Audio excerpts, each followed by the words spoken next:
This trial was a single-arm study of the combination of obinutuzumab and lenalidomide in patients with high tumor burden follicular lymphoma who were previously untreated. What we see from the results of this trial is that there was remarkable efficacy with an overall response rate of 98% and a CR rate of 92%, which is really very striking in this patient population.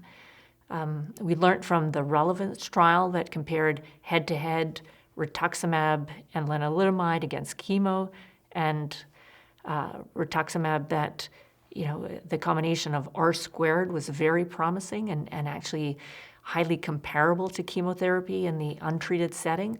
And given the fact that obinutuzumab is a monoclonal antibody that's shown greater efficacy than rituximab in follicular lymphoma, I think that this is a very logical combination to test, because the assumption is that it should make the previous R² regimen better. And I think these results are highly enticing, that it is a very effective combination.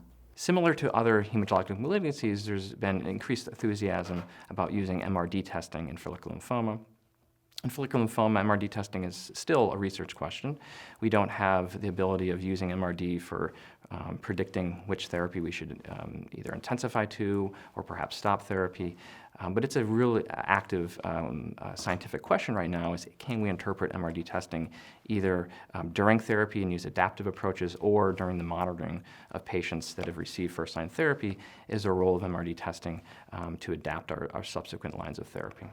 MRD testing is typically, in follicular lymphoma, follows a quantitative PCR approach where we're looking at the BCL2 heavy chain rearrangement transcript.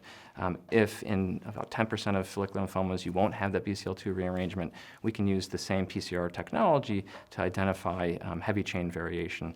And so it's a PCR-based, unlike a flow cytometry base, which preceded much of our MRD testing. MRD testing for follicular lymphoma is using quantitative PCR. The value of MRD testing in follicular lymphoma is it does potentially provide a real objective measure of the depth of response. So many trials are now building it in as a surrogate measure for efficacy.